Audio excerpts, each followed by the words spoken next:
Баткен облысының аймағында жалпысынан 42 көмір өндірүүчү шахталар иш алып барат. Жалпысынан облыс халкынын жана социалдык мекемелердин катуу отунду керектөөсү 70 000 тоннанын айланасында болсо, казылган көмүрдүн көлөмү жылына 300 000 тонна. Өндүрүлгөн көмүр керектөөнү 3-4 эселеп жапканы менен баасы кымбат деп жайкын тургундар эшик алдындагы киреше берип турган өрүк жана башка бактарын кыйып, кыштан чыгып жатышы кимге пайда, кимге зыян. Бул чыгарылышта Баткен облусунун аймагындагы отундун абалы тууралуу сөз кылабыз.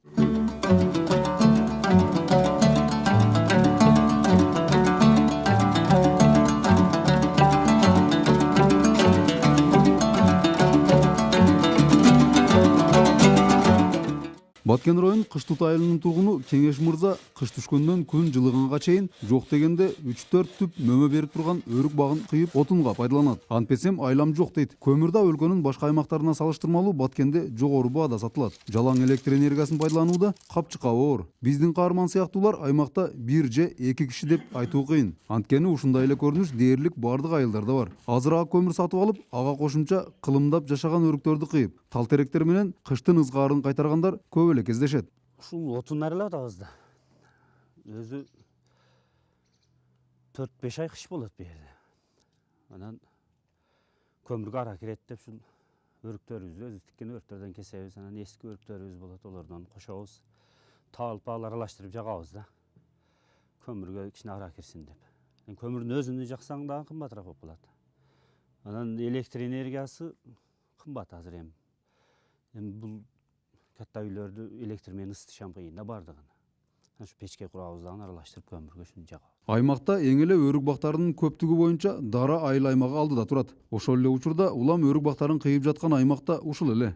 Бул багытта жергиликтүү тургундарга түшүндүрүү чаралары көрүлгөнү менен калк өз короосундагы багын кандай пайдаланса, ага тоскоолдук кылуу кыйын дешет жергиликтүү бийлик өкүлдөрү. Бактардын жапырт кыйылышы айлана чөйрөгө көп деле таасири жок. Анткени ордуна улам жаңы бактарды тигип жатабыз дейт Дара айыл аймагынын экологияга жооптуу кызматкери.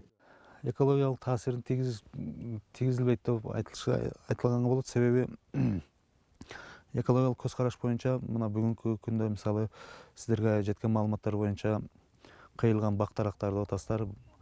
Бул айылдын элдеринин өздөрүнүн үлүшүндөгү болгон өрүк бактар. Алардын көпчүлүгү баягы мындайча айтканда эскирип карыган өрүк бактар да. Ошолордон элдер өздөрү кыркып, отун кылып, өзүнө күндөлүк турмушуна пайдаланып, анан ошол эле мезгилде ордуна жаңы көчөттөрдү тигип атат. Бул деген экологиялык мындай бузулуучулукка алып келбейт да. Себеби толук кандуу болбосо дагы кандайдыр бир деңгээлде өздөрүнүн ордуна жаңы көчөттөрдү тигип атышат. Баткен облусунун аймагында жалпысынан 10 000 гектардан ашык өрүк бактары бар. Бирок маселе өрүк бактарынын кыйылышынан да эң көп жашаган өрүктүн Мирсанжали, Ак кандек, Сары кандек, Касеки деген сорттордун жоголуп кетүү алдында калганы. Анткени өрүк багы эң эле эрте жетилгени 10 жылдап гана керекке жарап, 100 жылдап мөмө берүүдөн калбай өсүп тура берет. Бирок азыр кылым жашаган өрүктөрдү кол менен санаса болчудай абалга келди. Өрүктөр эми айла жок. Анан онча-мынча баягы арасындагы эмелерин алабыз өрүктөрдүнчү. Кургап калганы болот, касал тийгени болот, ошолорду алабыз. Анан кээде энди баягы отун керек болгондо бергилерди дагы аралашка туура келет. Арасынан алыпчы. Анан ушул баары бир ушул өрүк бактар көп да, бизден бактардан алып келебиз. Эшибиздин алдында өрүктөр бар, тигип ушулардан. Тигебиз дагы жаңысына кесип алып. Көчөт тигебиз, эми көчөт жетилиши сал кыйыныраак болот. 10 жылга бар, 5-6 жылдан кийин кичине көзгө көрүнөт да мөөсү. Кескенибиз эми 10 жылдан аркы өрүктөрдө көпчүлүгү. Кары өрүктөр бар эски. 20-30 жылдык өрүктөр дагы бар. Мурдагы эски өрүктөр калбады азыр бар. Учурдагы базар шартын, дүйнөлүк базар, кардарлардын талабына карап кылымдан ашык жашаган өрүк сорттору жоголуп, ордуна жаңыдан базар талап кылган өрүктүн түрлөрү өстүрүлүп жатат. Бирок кээ бир өтө аз сандагы үй бүлөлөр гана илгерки өрүк түрлөрүн сактап калганга аракет жасап жатыптыр.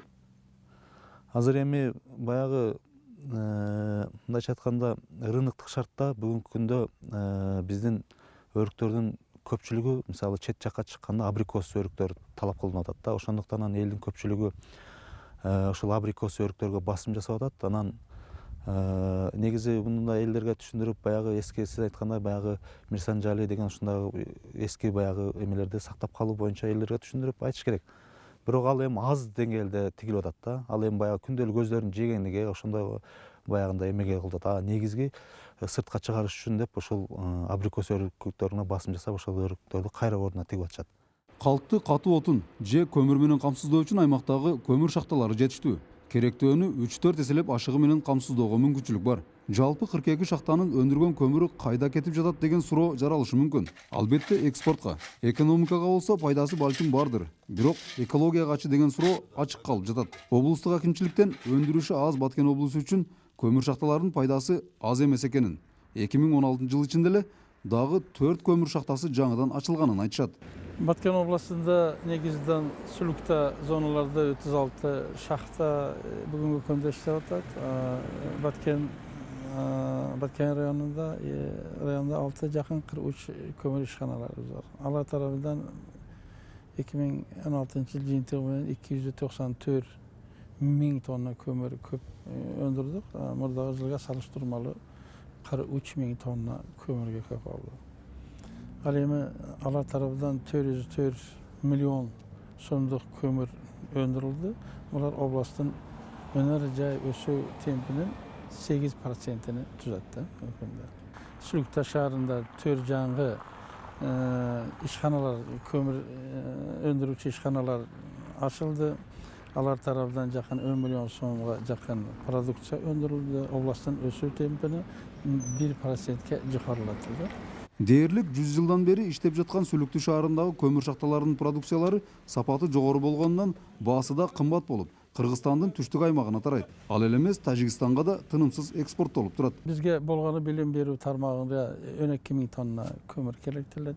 Саламат сактоо объекттерине 2 миң тонна келет, элибизге 60 миң тонна. Мында алганда 60 миң, 70 миң тонна көмүр менен Баткен областы толук көмүр менен камсыз болот.